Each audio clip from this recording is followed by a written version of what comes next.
কুমিল্লার ব্রাহ্মণপাড়ায় ছোঁয়াচে রোগ স্ক্যাবিজ ছড়িয়ে পড়েছে। এই রোগে আক্রান্ত হচ্ছেন সব বয়সী মানুষ। এই রোগ প্রতিরোধে পারিবারিক ও সামাজিক সচেতনতা না থাকায় আক্রান্ত রোগীর পর আক্রান্ত হচ্ছেন পরিবারের অন্য সদস্যরাও, যার ফলে উপজেলা স্বাস্থ্য কমপ্লেক্স সহ বেসরকারি চিকিৎসালয়গুলোতে বাড়ছে রোগীর চাপ।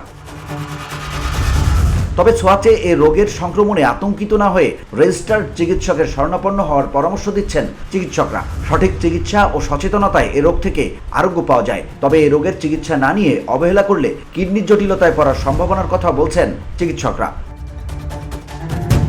সরেজমিনে ব্রাহ্মণপাড়া উপজেলা স্বাস্থ্য কমপ্লেক্স এবং উপজেলার বিভিন্ন চিকিৎসালয় ঘুরে রোগী ও চিকিৎসকদের সঙ্গে কথা বলে জানা গেছে, গেল বছরের আগস্টে এই উপজেলা স্মরণকালের ভয়াবহ বন্যায় প্লাবিত হয়। বন্যার দূষিত পানির ফলে বন্যা পরবর্তী সময় থেকেই এই উপজেলায় অস্বাভাবিক হারে চর্মরোগ দেখা দেয়। সেজন্য স্ক্যাবিস আক্রান্ত রোগী আগেও ছিল, তবে বর্তমান অবস্থার মতো এতটা ভয়াবহ ছিল না।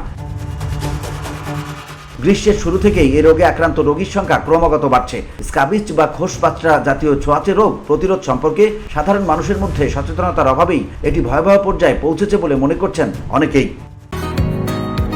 বসুন্ধরা, উত্তরা, বনশ্রী, কুড়িল ও বাড্ডা সহ রাজধানীর বিভিন্ন স্থানে অভিজাত ও অত্যাধুনিক মানের ফ্ল্যাট কেনার এক নির্ভরযোগ্য প্রতিষ্ঠান pleasant properties limited.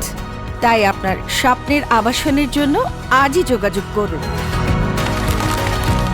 Pleasant properties limited, where destiny matches eventually. উপজেলা স্বাস্থ্য কমপ্লেক্সের বহির্বিভাগে চিকিৎসা নিতে আসা রোগীদের মধ্যে অর্ধেকেরই বেশি স্ক্যাবিস আক্রান্ত রোগী। আক্রান্ত এসব রোগীর মধ্যে অন্যান্য ডিজিজও রয়েছে। শিশু ও বয়স্ক রোগীর সংখ্যা তুলনামূলক বেশি। বেসরকারি চিকিৎসালয়গুলোতেও প্রায় একই চিত্র দেখা গেছে। আক্রান্ত এসব রোগীর মধ্যে অনেকেরই ভালো হয়েও আবারও আক্রান্ত হওয়ার রেকর্ড রয়েছে। এর কারণ হিসেবে সচেতনতার অভাবকেই দায়ী করছেন চিকিৎসকরা। VOD Bangla news desk.